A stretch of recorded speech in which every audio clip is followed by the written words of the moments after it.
શ્રીમદ ભાગવતમાં પરમ સત્ય પરમાત્માનું નિરૂપણ છે. સત્યમ પરમ ધીમ.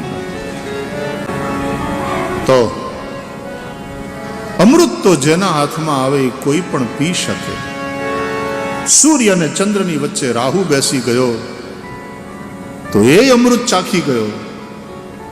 પણ સુખદેવજી કહે છે, હે દેવતાઓ, આ કથામૃત જેના હાથમાં આવે એ બધાય પી લે એવું નથી. ભલે ને કથાના મંડપમાં આવી ગયા હોય, પણ ભાગ્યમાં ના હોય તો તમે ન પી શકો. ખુઈ જાય માણસ, ઊંઘ આવી જાય, ના પી શકે. એક જગ્યાએ કથા થવાની હતી ને, પછી એક ભાઈને મન થયું મારે આખી કથા સાંભળવી છે. ભાગ્યમાં હોય તો જ મળે. હા, ભાગ્યમાં હોય તો ભાગવત. તેણે અઠવાડિયાની રજા મૂકી દીધી ઓફિસમાં કે મારે પૂરી કથા સાંભળવી. પહેલા દિવસે ભાગવતની શોભાયાત્રા નીકળી ને, પોથી યાત્રા, ત્યારથી જ જોઈન્ટ થઈ ગયો શોભાયાત્રા. તો શોભાયાત્રામાં ફટાકડા ફોડતા હતા બધા. તો હુતળી બોમ્બ ફોડ્યો એક જણાએ. એવો ધડાકો થયો ને, ધાક પડી ગઈ કાનમાં, બે કાન બંધ. બહુ આમ આમ આમ આમ કરે. ઘરે જઈને પછી માધવાલે તેલ ગરમ નાખ્યું ના અંતે, પણ ધાક જ ખુલી નહીં. બોલ, કથામાં બેઠો 7 દિવસ, પણ કથા અંદર ગઈ જ નહીં, સંભળાય જ નહીં. અને એમને એમ 7 દિવસ પૂરા થઈ ગયા. અને પાછી છેલ્લે દિવસે ભાગવતની શોભાયાત્રા નીકળી, પાછો કોકે હુતળી બોમ્બ ફોડ્યો, બે કાન ખુલી ગયા, ધાક ખુલી ગઈ. બોલો, ભાગ્યમાં નહીં, ન સાંભળી શકે. આ તો સુપાત્રને મળે. તો અભક્તાંસ્તાંશ્ચ વિજ્ઞાય ન દદૌ સ કથામૃતમ. સુખદેવજીએ દેવતાઓને અભક્ત જાણી અને આ કથામૃત ન આપ્યું. પરીક્ષિતને પૂછ્યું, તારે શું પીવું છે રાજા? દેવો તારા માટે અમૃત લાવ્યા છે, મારી પાસે તારા માટે કથામૃત છે. પણ કથાનો મહિમા જાણ્યા પછી પરીક્ષિતે કહ્યું કે ભગવાન, મારે અમૃત નથી પીવું, મારે ભાગવતામૃતના પાન કરવા છે. સુખદેવજીએ રાજા પરીક્ષિતને શ્રીમદ ભાગવતામૃત પીવડાવ્યું. ભગવાનનું નામ અમૃત છે, ભગવાનની કથા અમૃત છે. ધન્યાસ્તે કૃતિનઃ પિબંતિ સતતમ શ્રીરામ નામામૃતમ. તવ કથામૃતમ તપ્ત જીવનમ કવિભિરીડિતમ કલ્મષાપહમ. શ્રવણમંગલમ શ્રીમદાતતમ ભુવિ ગૃણન્તિ તે ભૂરિદા જના. कथा अमृत है, भगवान का नाम अमृत है.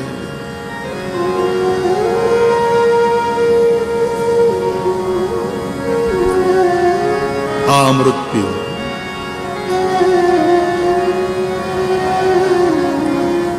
कलिकालમાં તો આ અમૃત પીવાનું વિશેષ મહત્વ છે.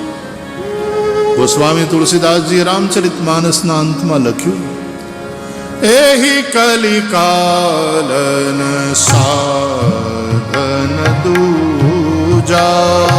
એહી કલિકાલન સાધન દૂજા. એહી કલિકાલન સાધન દૂજા. એહી કલિકાલન સાધન દૂજા.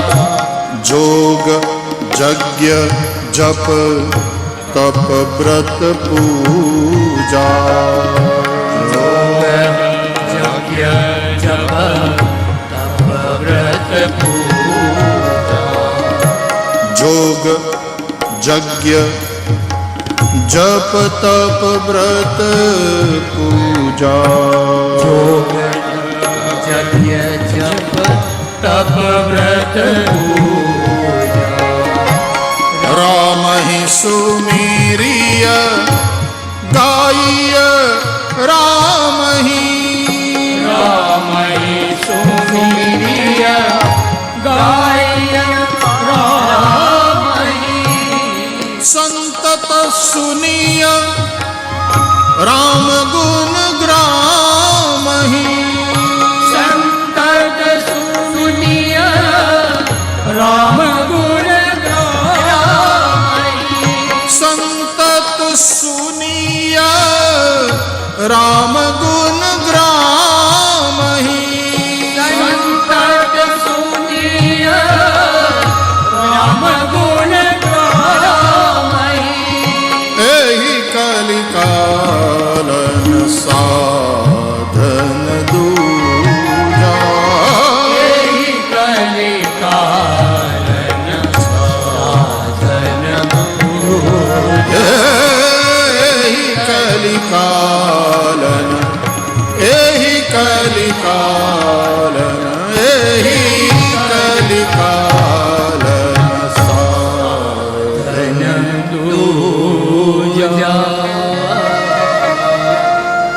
રામ હિ સુમિરિય ગાય રામ હિ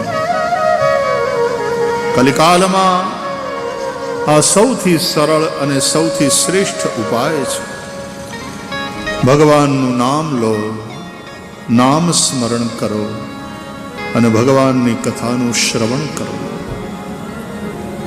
શ્રવણ સ્મરણ કીર્તન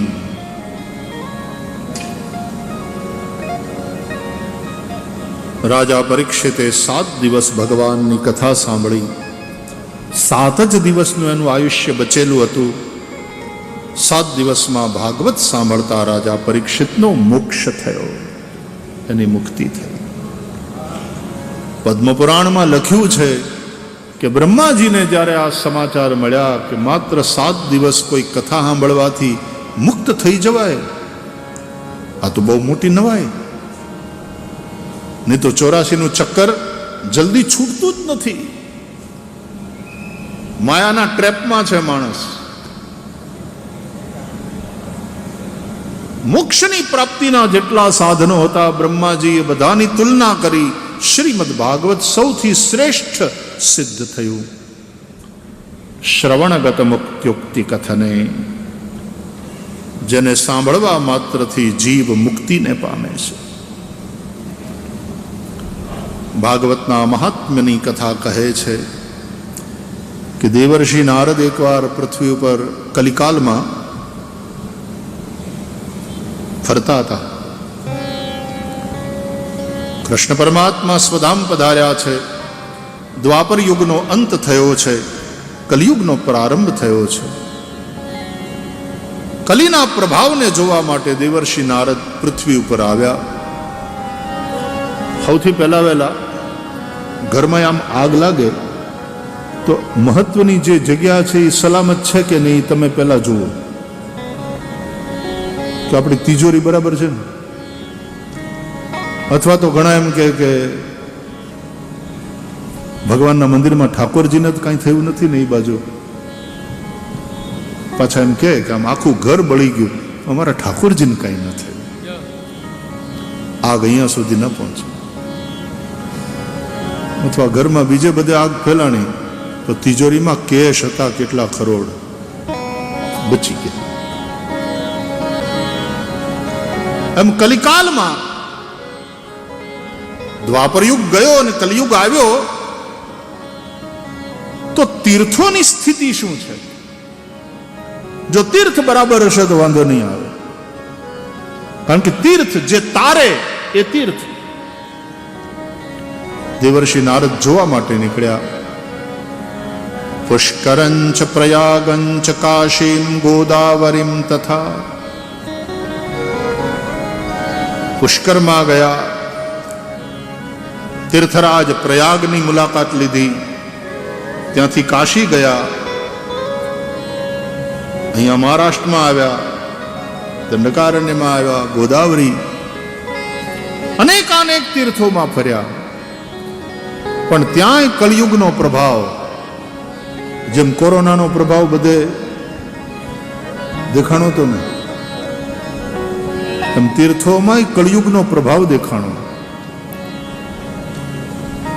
કે તીર્થમાં તો વેપારીઓ ઘૂસી ગયા છે, લોકોના જીવનમાં, લોકોના આચરણમાં કલિયુગનો પ્રવેશ થયો છે. અને પરિણામે સત્યમ નાસ્તિ તપઃ શૌચમ દયાદાનન વિદ્યતે. લોકોના વ્યવહારમાં સત્ય નથી, તપ નથી, દયાદાન નથી.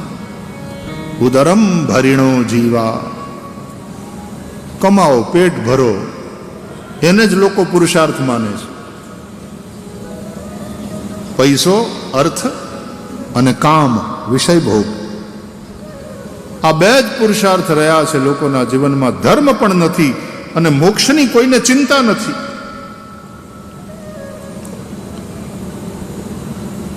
લોકો લોભથી કન્યા વિક્રય કરે છે. કન્યાની અછત થાય એટલે પછી કન્યા વિક્રય ચાલુ થાય. કન્યા વિક્રયો લોભાત. અને પછી દંપતીનાંચ કલ્કનમ. પતિ પત્નીની વચ્ચે તો હાર્મની હોવી જોઈએ, સામંજસ્ય હોવું જોઈએ, ફ્રેન્ડશીપ હોવી જોઈએ, પ્રેમ હોવો જોઈએ. પણ ત્યાં હું અને મારું એટલું બધું મહત્વનું થઈ જાય છે कि हम वाली भावना ही नहीं आती. હસ્ત મેળાપ થયો પણ હૈયા મેળાપ ન થયો. લગ્નના માંડવામાં હસ્ત મેળાપ થાય પણ હૃદય ન મળે તો हम नहीं बन सकते. मैं और तू इतना प्रबल और इतना पृथक, वो दोनों मिलकर हम नहीं बन पाते. એટલે દંપતીનાંચ કલ્કનમ. નારદજીએ જોયું કે દાંપત્ય જીવનમાં વિખવાદ વધતા જાય છે. અનબન, ઝઘડા,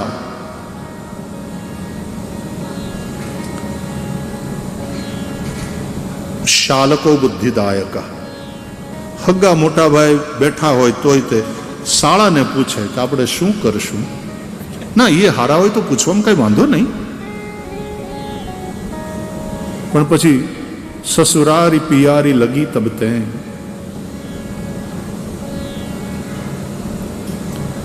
પછી હાહુથી ડરતો હોય ને માને વૃદ્ધાશ્રમમાં મૂકી આવ્યા.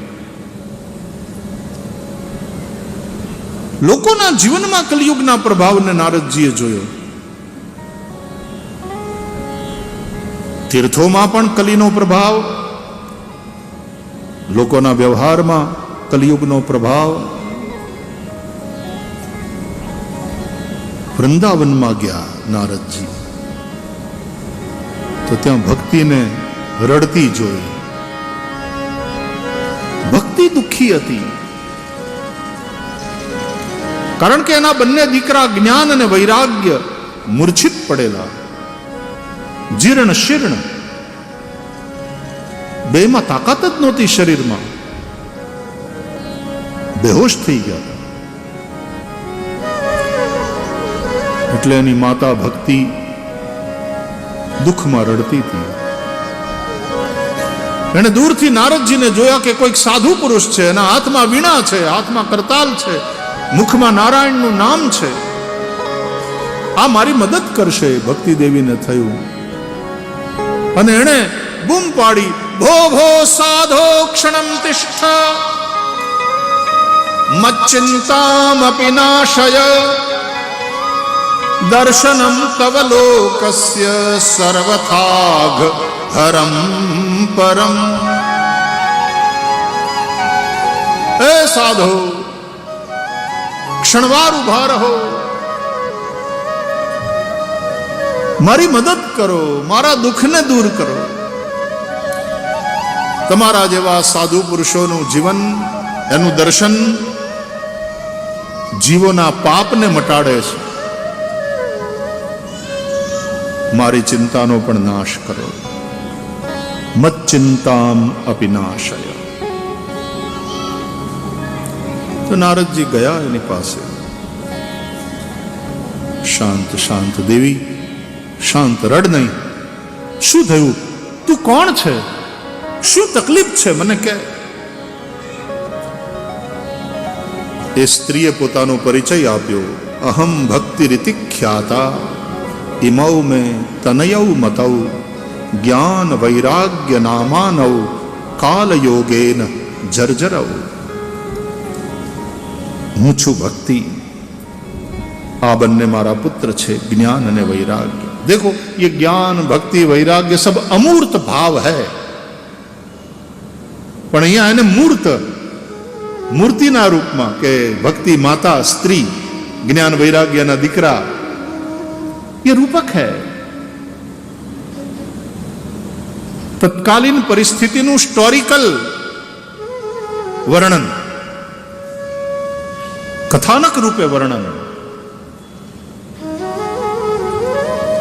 પણ એ તત્કાલીન પરિસ્થિતિનું આ વર્ણન છે કે વૃંદાવનમાં પણ ભક્તિ તો યુવતી હતી, પણ દુઃખી હતી, રડતી હતી. કારણ કે વૃંદાવનમાં, વ્રજની અંદર પણ એના બંને દીકરા જ્ઞાન વૈરાગ્યને પૂછનારું કોઈ નહોતું. કમજોર અને મૂર્છિત પડેલા જ્ઞાન વૈરાગ્ય.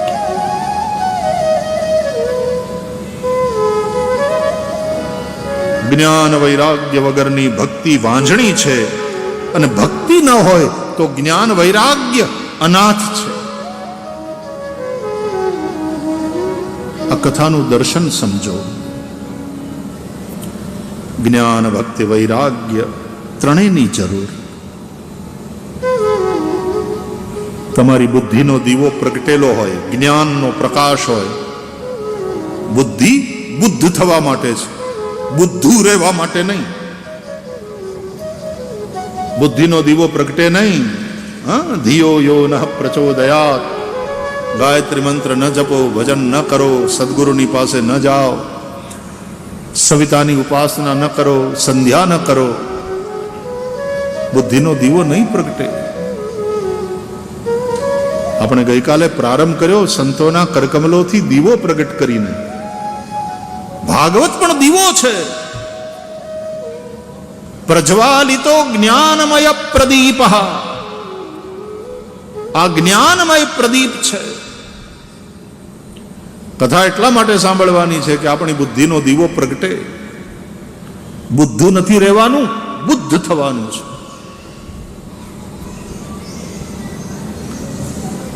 આપણા હૈયામાં પ્રેમ હોય, પ્રેમ હશે ને તો તમે દિલથી કોઈની સાથે જોડાશો. मैं और तू हम बनेंगे.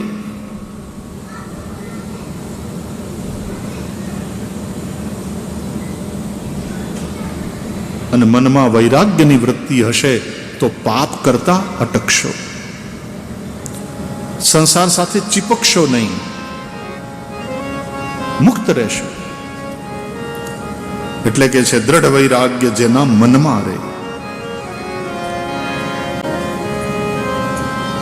રામ નામ શું તાળી રે લાગી, રામ નામ શું તાળી લાગી, સકળ તીરથ તેના તન મારે, વૈષ્ણવ જન તો તેને રે કહીએ, જે પીડ પરાઈ જાણે રે પર દુઃખે ઉપકાર કરે તોય પર દુઃખે ઉપકાર કરે તોય મન અભિમાન ન આણે રે વૈષ્ણવ જન તો તેને રે કહીએ. वही वाली पंक्ति.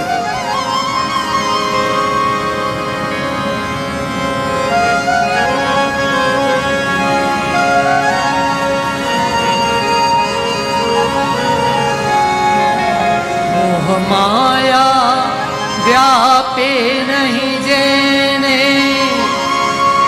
मोह माया व्यापे नहीं जेने. મનમાં દ્રઢ વૈરાગ્ય હોય, રામ નામ શું તાળી રે લાગી, સકળ તીર્થ તેના તનમાં. મનમાં વૈરાગ્ય નહીં હોય તો ચીપકશો. રામકૃષ્ણ પરમહંસ દેવ એમ કહેતા કે તમારે સંસારની મધુરતા લેવી હોય તો લો, પણ સાકર ઉપર બેઠેલી માખીની જેમ લ્યો, મધુ પર બેઠેલી માખીની જેમ નહીં. સાકર ઉપર બેઠેલી માખી મધુરતાનો તો અનુભવ કરે, એનું આસ્વાદન કરે, પણ ઉડી જવા માટે પણ મુક્ત હોય છે. પણ મધુરતા લેવા માટે મધુ પર જો બેસે માખી તો એના પગ ચીપકી જાય મધમાં, પછી ઉડી ન શકે, એમાં ને એમાં મરે. તેમ સંસારના વિષયોને ભોગવતા ભોગવતા માણસ એમાં ને એમાં મરે, એ વાસનાને લઈને મરે. એટલે પછી પુનરપી જનનમ પુનરપી મરણમ પુનરપી જનની જઠરે શયનમ, સંસારના ચક્કરમાંથી છૂટતો નથી. મનમાં વૈરાગ્ય હોય, હૃદયમાં પ્રેમ હોય અને બુદ્ધિમાં જ્ઞાનનો પ્રકાશ હોય. એમ જ્ઞાન, વૈરાગ્ય અને હૃદયમાં પ્રેમ એટલે ભક્તિ. આ ત્રણેય હોવા જોઈએ. ત્રણેયનું મહત્વ છે. જ્ઞાન વૈરાગ્ય મૂર્છિત છે,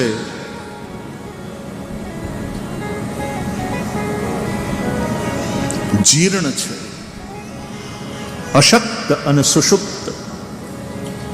એટલે વૃંદાવનમાં ભક્તિ ભલે યુવતીના રૂપમાં છે, જવાન છે, પણ રડે છે, દુઃખી છે. નારદજી કહે છે ભક્તિ દેવી દુઃખી ન થાય. શ્રી કૃષ્ણ ચરણામ ભોજમ સ્મર દુઃખમ ગમિષ્યતિ. શ્રી કૃષ્ણ પદારવિંદનું ધ્યાન કર, દુઃખ મળશે. તારા બંને બાળકો જ્ઞાન અને વૈરાગ્યને હું જગાડીશ, એની દુર્બળતાને દૂર કરીશ, અને જ્ઞાન વૈરાગ્ય સાથે હે ભક્તિ દેવી હું તારું ઘર ઘરમાં જન જનમાં સ્થાપન કરીશ. જો આટલું ન કરું તો હું હરિનો દાસ નહીં. નારદજીએ પ્રતિજ્ઞા કરી છે, ભક્તિને આશ્વાસન આપ્યું છે. આકાશમાં આકાશવાણી થઈ, તમારો ઉદ્યમ સફળ થશે નારદજી. એ તદર્થ તમે સત્કર્મ કરજો. નારદજીએ વેદ ઘોષ કર્યા, ગીતા પાઠ કર્યા, એનાથી જ્ઞાન વૈરાગ્ય થોડા જાગ્યા, પણ પાછા બગાસા ખાતા ખાતા આળસ મરડીને સૂઈ ગયા. સત્કર્મ કરો, સત્કર્મ કરો, તમારો ઉદ્યમ સફળ થશે, આકાશવાણીએ કહ્યું.